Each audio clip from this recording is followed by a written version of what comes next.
My first year in music school, I was a mess. I was all over the place when it came to my practicing habits on the piano. I remember being able to not hardly keep my eyes awake or keep mentally engaged for more than like 10 or 15 minutes at a time. And I would go into practice rooms and it would just be a terrible experience. It would be counting down the minutes until I could get out of there and go do something else, go do something fun with my college experience, which I was at odds with because I was there because I wanted to get better at the piano. And that's why I'd enrolled in this degree program. And that's why I was on this journey as a musician, is because I wanted to get better at the piano.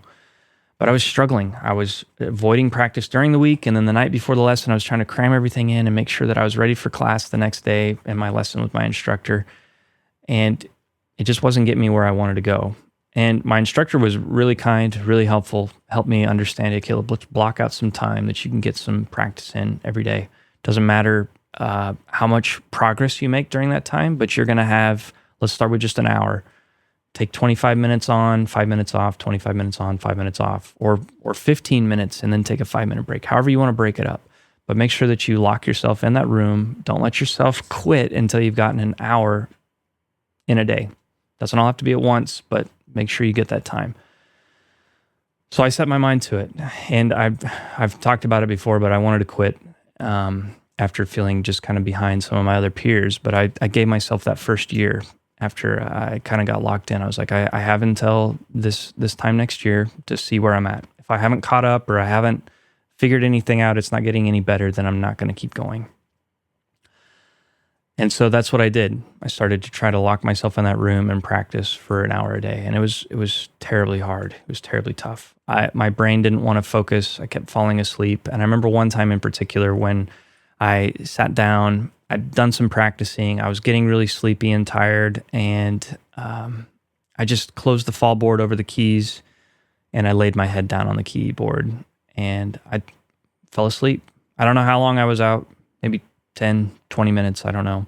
But I remember another piano performance student, a senior actually in the program, knocked on the door and popped his head in, and he said, "Hey, Kaleb, haven't heard anything coming from this room for a while. Just wanted to see if you're still practicing in here or if this room's available for some practice." And I kind of popped my head up kind of groggily, and I just acknowledged in that moment, man, I'm not practicing in here. This guy needs it. I need to step out and take a break for a minute. And so I turned the room over to him and walked out on my practice session for that day.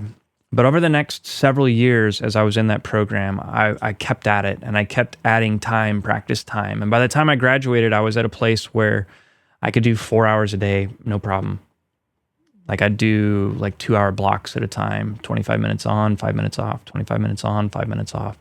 And the time would just fly by. And my mind was so engaged. And it got to the place where days when I missed practice or days that I was off of practice, I began to crave that practice and began to crave being in the practice room and spending time in that mental exercise. And even now today, like 11 years after I've graduated, I still crave that practice. I'm not able to get that time, not near that time.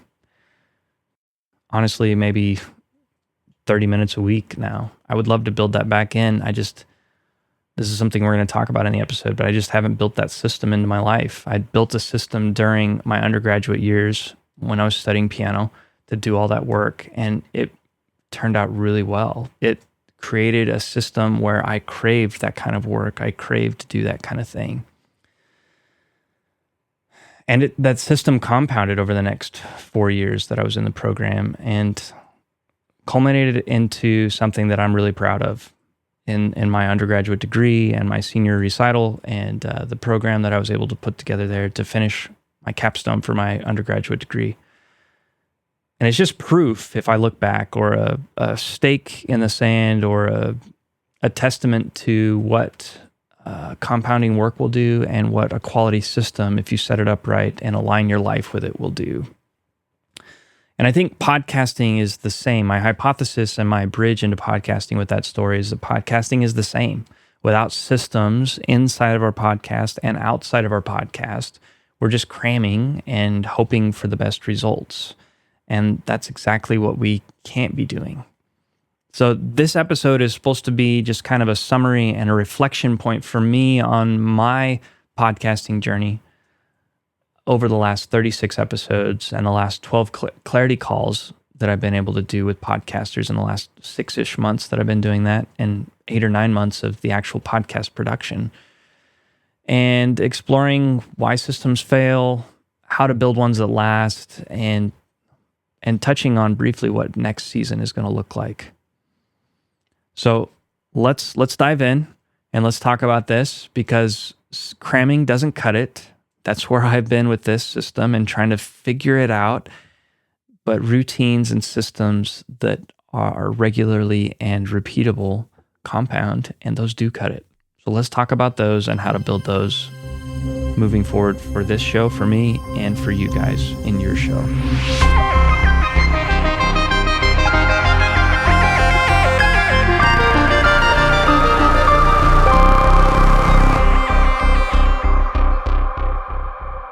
So I've broken this episode into 3 segments. This first segment is why we're in pain.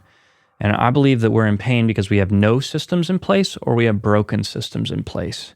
So I want to highlight some struggles from the 12 clarity calls that I've done. So this isn't just from my journey, but this is from 12 other podcasters that I've been able to talk to in the last several months. And just showing how these broken systems or no systems cause pain. The number one that I ran into over and over again was just burnout and overwhelm.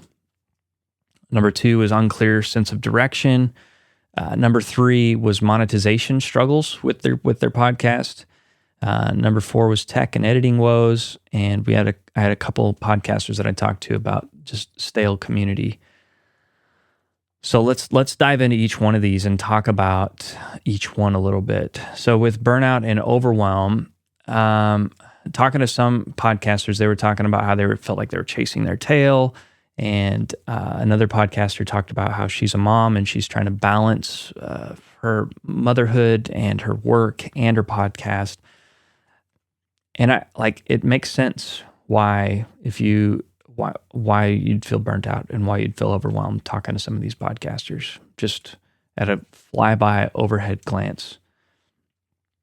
But if we step back and we try to start putting on this cap of systems thinking that I've really been diving into, thanks to a YouTube creator that I've been following recently, I think his name is August Bradley, I want to say. I'll have to link that in the show notes for his channel. Anybody who's interested, I'll confirm that and make sure I've got the right name. But he has a whole YouTube playlist that I've been working through on systems thinking, which has helped me kind of be able to articulate this lessons that I've been learning as I've looked back through these episodes and these clarity calls. And if we don't have a system, you're going to burn out really fast, and you maybe not even know why, because you're like, I'm doing all the right things, but you're not getting the result that you want. And that could come from having a broken system within a system. And we're going to talk about that more later. And it's also, if you don't have any system in place, then you become overwhelmed because you don't know what to focus on, because there's endless opportunities for you to focus on, or there's endless things that you need to get done today. Especially, let's take the example of the podcaster I talked to who was a businesswoman.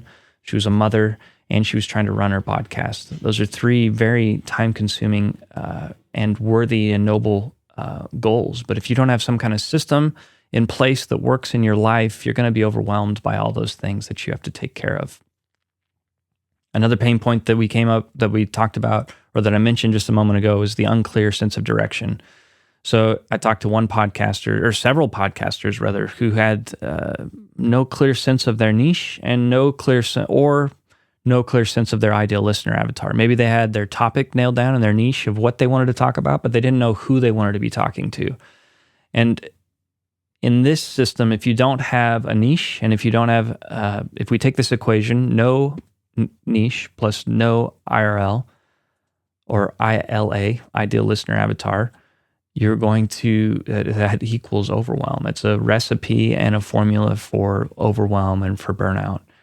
Because if we have our niche figured out, we know kind of the parameters of what we want to talk about. A lot of it's kind of counterintuitive, but as creatives, we think that if we had no restraint, we could be more creative.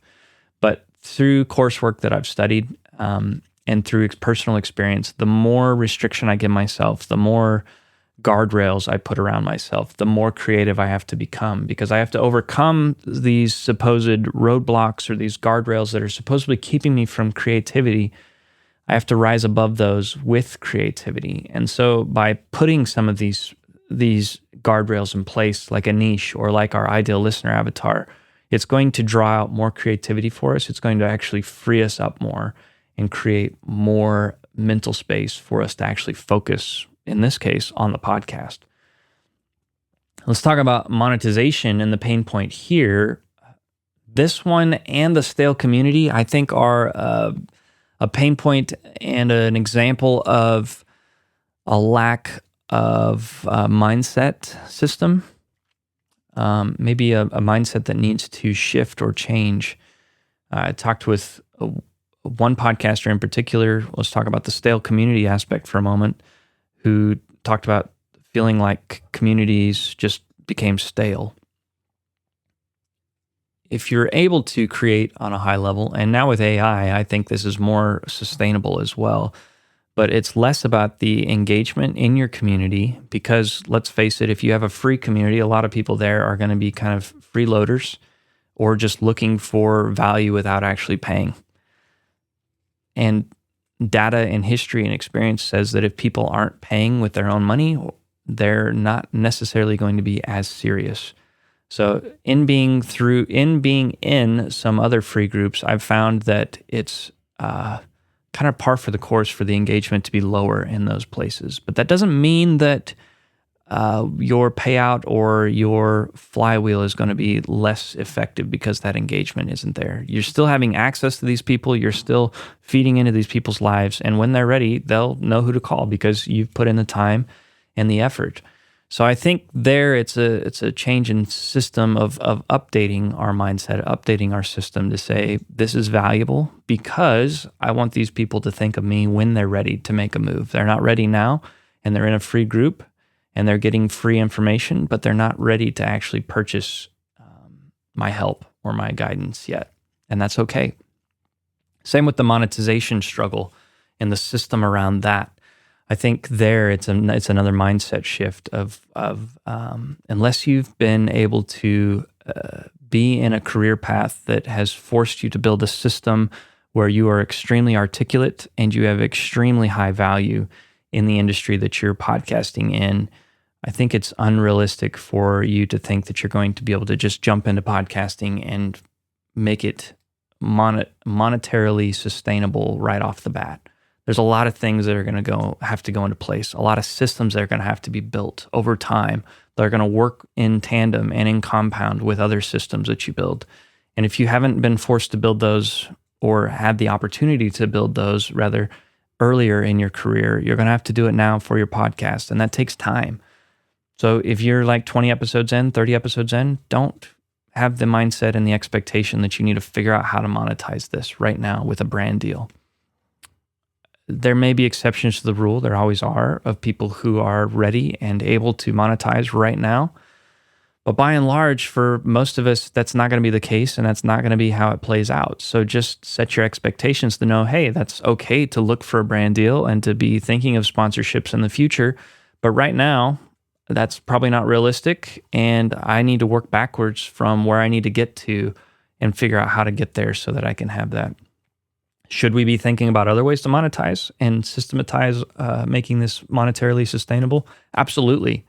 But just know that it's going to take a lot of time, energy, and effort to build those systems for your podcast. The tech and editing woes, it's just that's figuring out what kind of system you want to have in play. Are you going to build an SOP and hire a VA to take care of that kind of stuff? Can you afford that? Or is it something where you're going to employ AI and build tools, build with tools like Descript or Opus Clip, different AI tools like that? There's plenty of powerful tools out there that do a lot to help you with your audio quality. They can't help you with your actual capture and making sure that you have quality there, but they can definitely help you with the editing side and polishing what you've captured. So if your podcast feels like a grind with no payoff, this is a quote from, I have AI help me write the outline for these episodes, and this was a quote to help to kind of close this section off. And I just want to give it to you guys because I don't agree with it. And so I left it in here intentionally to share it with you, to talk about it with you for just a moment. If your podcast feels like a grind with no payoff, it's not you, it's missing a system. And while that can be partially true, and I think everything we've just talked about kind of points to that, I also wholeheartedly disagree with that and think that it's close, but it's totally missing the mark. And I think what's actually true is that if your podcast feels like a grind with no payoff, it is you. It's missing a system. So if we are not able to take responsibility for the things and the systems in our lives, then we're not able to move forward. So that's the big thing the issue I take with that quote and the tweak that I want to give it. And I left it that way intentionally because I wanted to bring it to your attention in that way and call you and call me out on that this podcast, part of the reason I'm pivoting in season 3 to a different format is because this podcast as it is not working for me. And who do I have to blame for that? I can't blame a system for that when I am the sole creator of this podcast. Even if you have a team, if you are in charge of that team, you are still the one to blame for that podcast feeling like a grind and having no payoff. It's not other people's fault. It's not other people's problems that your podcast isn't doing good. And you can't even blame a system. It's your system. So set it up better. Study your life, understand what's missing, and develop that system better. That may be a little harsh. And if that feels harsh to you, I'm not trying to be harsh to you. I'm just trying to call you up higher because that's what I need right now. My system is not working. I can't blame somebody else for that. I have to go and search like I have been and studying other people's systems, like this August guy and his YouTube series on systems. I've had to go study that so that I know what I'm missing. It is sad because part of me was thinking, man, if I'd have had this 10 years ago, man, where would I be right now? But I didn't even know that I was missing it. So how would I know to go looking for it? But again, that's not August's fault. That's not somebody else's fault. That's part of my journey, the podcaster's journey. We're on a journey to figure this out. So own your journey. You're the only person who has the compass. You're the only person who has the rudder of this ship, and you're the captain. You're steering it. Take responsibility. Okay, off my soapbox. Let's move on to part 2. Building what lasts with these systems. So sustainable podcasting needs systems both internally, that's our podcast workflow, and externally, that's our life structure. And the compounding effort that compounds our effort and our joy over time. That's kind of my thought process here and the thesis statement, so to speak, of this section of the podcast. So let's talk about internal systems versus external systems. So this is an example from my own life. I built this internal system called the Podcaster's Engine, a tool to help podcasters, a dashboard to help them plan, create, organize, publish, and share, and track analytics, and refine their podcasting workflow all in one space. Bring all the assets together, have everything in one spot so that you're not sprawled out everywhere. I gave it to one podcaster in one of the Clarity calls, and she was ecstatic about it. She's like, this is incredible. This is so helpful. This is exactly what I needed. And it's exactly what I needed too. The problem was it solved the problem for a little while, and then I found out I had bigger problems than that that system could solve. And I began to realize that while, yes, it's important to have this internal system figured out and have your podcast workflow mastered so that you can make it happen, there's another system that this system lives in, and that's your external system, your life operating system. How is your life operating around the podcast? How is your life orientated or aligned with your podcast? If your life isn't aligned to support your podcast, where you have dedicated time, there's no cramming involved, it's going to be much better if your life is aligned. If it's not, it's going to be a pain. This was really, as I was reflecting on all of this became so clear to me, crystal clear, as I looked back at episode 35, just a couple episodes ago, or it might have been episode 36. Anyway, a very recent episode, I was able to get the episode recorded the week before. I was able to edit it a couple days before it was supposed to be published. The day before, I had it done. I scheduled it, worked on some assets for social media for promotion. And I spent like 30 minutes here, 30 minutes there, 30 minutes there. And it wasn't this big hassle. Whereas this episode, I still have that same problem that I had in college with my piano studies. I'm still trying to cram for this episode because this episode took more inflection. It wasn't just an idea where I could just create a quick outline and go. This took me going through the transcripts. This took me going through the calls and of the episodes to try to refine and figure out what was in here, and for me to reflect in voice memos and use those transcripts with AI to try to summarize what my thoughts were about all of this stuff. So it took a lot more work. I probably have put in like 6 hours to this point to figure it out, which wouldn't have been too bad had I started a week ago. I knew that this episode was coming. It's coming out late as it is because of my lack of planning and because of the lack of external system in my life. So just a very personal and vulnerable example from my journey to say, you can have the internal system fixed. Like I knew what I wanted this episode to be about. I knew the steps that I needed to take to make it happen, but I didn't align my external life to it to make sure that this was a priority.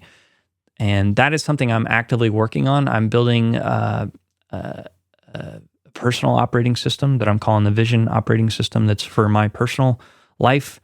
And that's going to be kind of a bigger system that incorporates the podcaster's engine.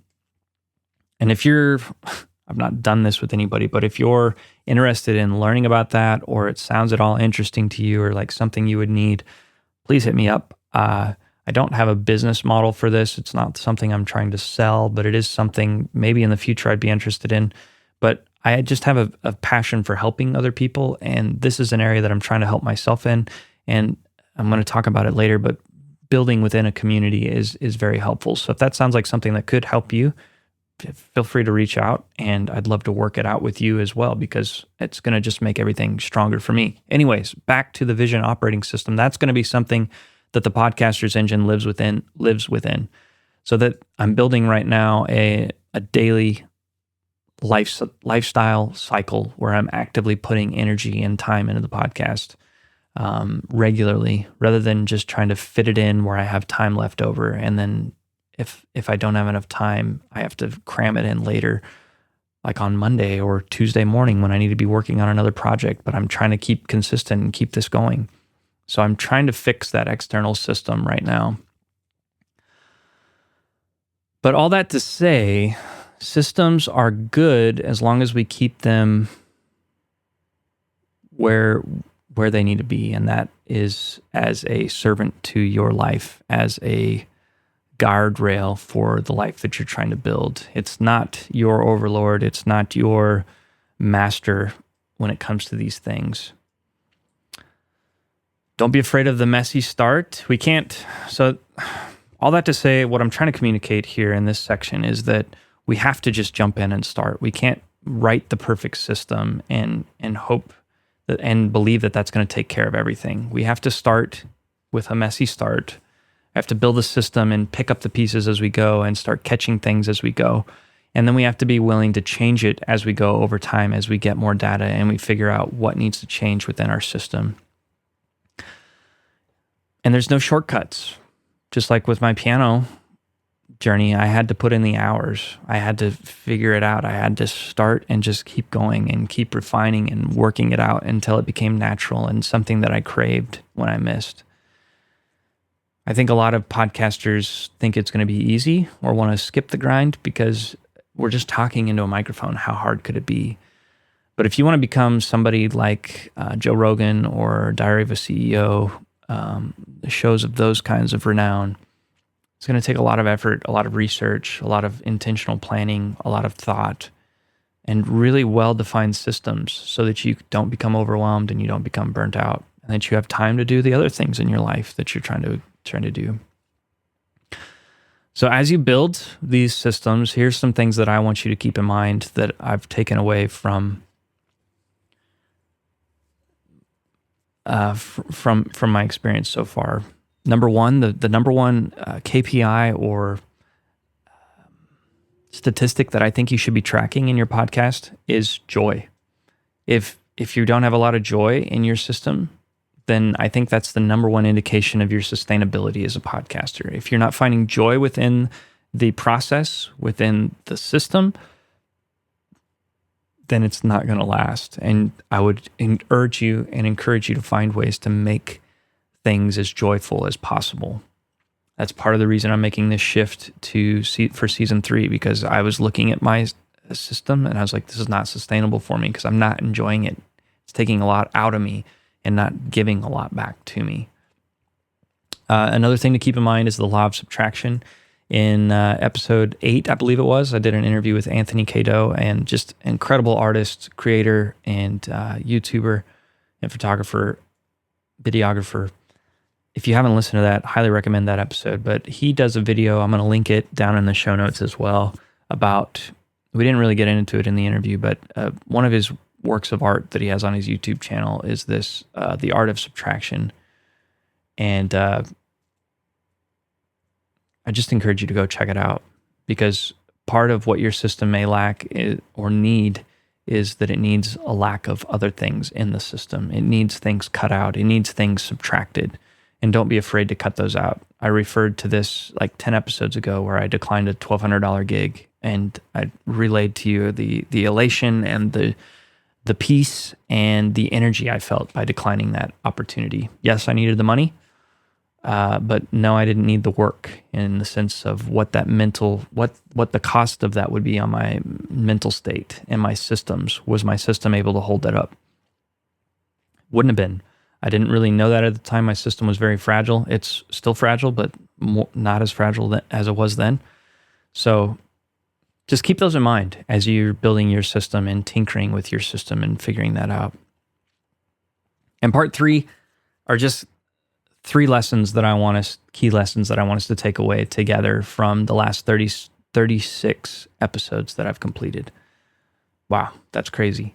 To be able to say that I've completed 36 podcast episodes. What a journey. And I've said it before. I don't know if I've said it here on air, but or on recording. I'm looking forward to meeting who I'll become after the 100th episode. I think a lot of people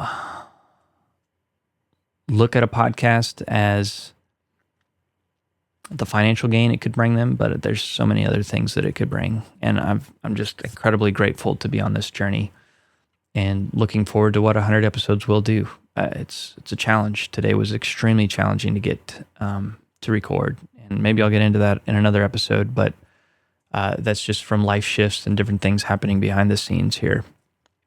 So these 3 lessons that I want us to take away from the first 36 episodes that I've done. Consistency compounds. Just showing up weekly, it builds the trust that is necessary.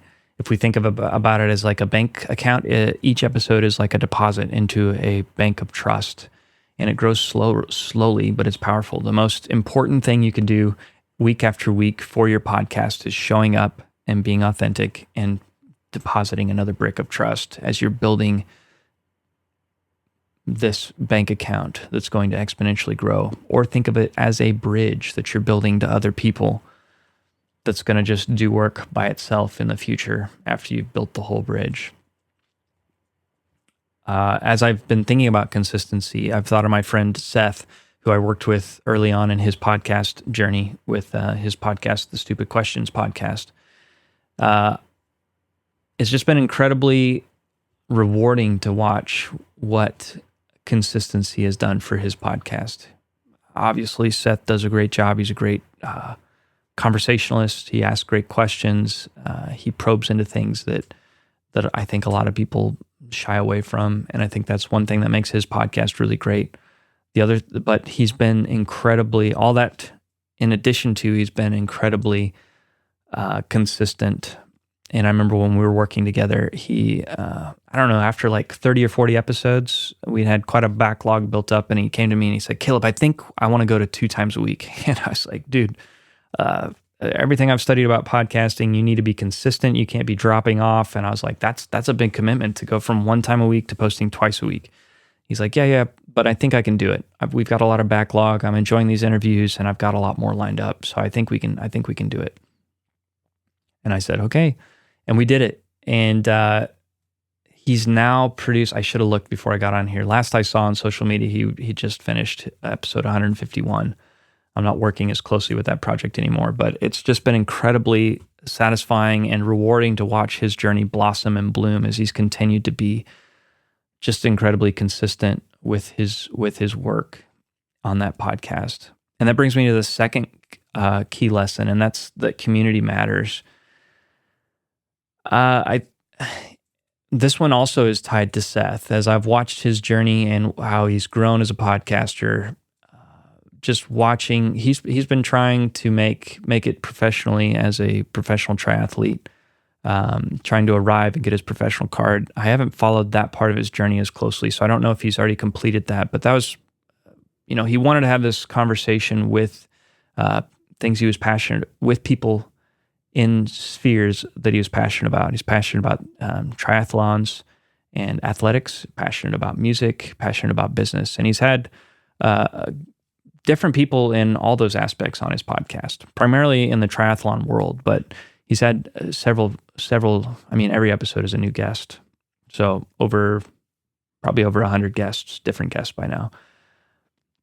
But what I've seen as he's grown and finished his show or continued on his journey in his show is that he's not creating in a vacuum. He's asking questions to people in the community, and he's not coming in as the expert, but as a student of other people and as someone who's interested in learning other people's stories.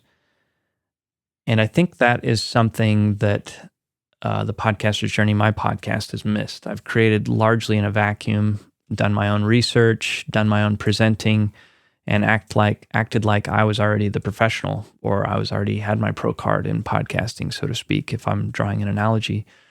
Instead of trying to really dive into other people's insights and just act as the moderator for the larger community as podcasting and learning from what's worked for other people. And so that leads perfectly into what season 3 is going to be. And season 3 is just going to be this project where I'm going to be bringing in the community. I'm going to be, from the research I've done, it takes about 100 episodes or 2 years to become established, whatever that means, or successful in your podcast, maybe sustainable in your podcast. And it's no small feat. To be able to cross the 100 episode mark takes incredible amount of tenacity, incredible amount of systems, incredible amount of planning, incredible amount of all of these things to be able to continue on that journey. And so it's no accident that you end up at 100 episodes. And so that's kind of the benchmark for who I'd like to interview for the next season, and bring people in who've crossed that threshold, who've been behind the mic for quite a while, and just understand their journey. Understand what their workflow is, understand what their heart behind the matter is, understand the tools that have helped them get there, understand the community that's helped them get there, and understand just all of these different areas of their life and their system that have driven them forward and helped them cross that milestone that only 6% of podcasters cross. They've joined what I've dubbed the 6% club. And just bring those conversations to the community at large for podcasters to try to help more podcasters become successful, so that we can change it from the 6% club to maybe the 10 or 15% club and get more people in there. It's not an exclusive club because it's exclusive. It's exclusive because it takes an incredible amount of work and systems and self-development really to be able to get there. So that community matters to be able to get there. And that ties into the third key lesson for me from these 36 episodes that I want you to take away, that just look for the joy over the perfection in your journey. We've already kind of briefly touched on it as a KPI that we need to be tracking in our podcast, but I believe that it is incredibly important for us as podcasters that even though we're grinding and we're trying to figure out things, if we're not enjoying the process and there's no joy in it, then I think we need to rethink, we must rethink what we're doing and how we're doing it so that this can be sustainable for us. So that's my thoughts on those 12 clarity calls and the 36 episodes. It's been a wild ride. I'm super excited about season 3 and what that's going to look like. The key takeaways for today is podcasters, we need systems. You have to figure it out. Nobody's responsible except yourself. If you're not happy with your life, your life, as my business coach says, is perfectly designed to get you the results you're getting. So look at it, figure out if it's the internal system with the podcast that needs fixed or the external system or both. Which one needs help? That's how you're going to manage your workloads and avoid burnout as you grow. Yeah, the road to 100 episodes is a marathon. It's not a sprint. Sustainability and joy are the fuel that are going to get you there. So keep up the good work and keep moving in that direction. Your call to action or thought process for today is, what is one routine or one system that you can start to build that is going to compound your podcast's impact over the next 100 days? Share it. Come join me in my Facebook group. Share it in the community there. I'd love to have a conversation with you about it. I'd love to support you and cheer you on as you're building that system in your life. So let's hit that 100 episodes together. Join me there in the Facebook group.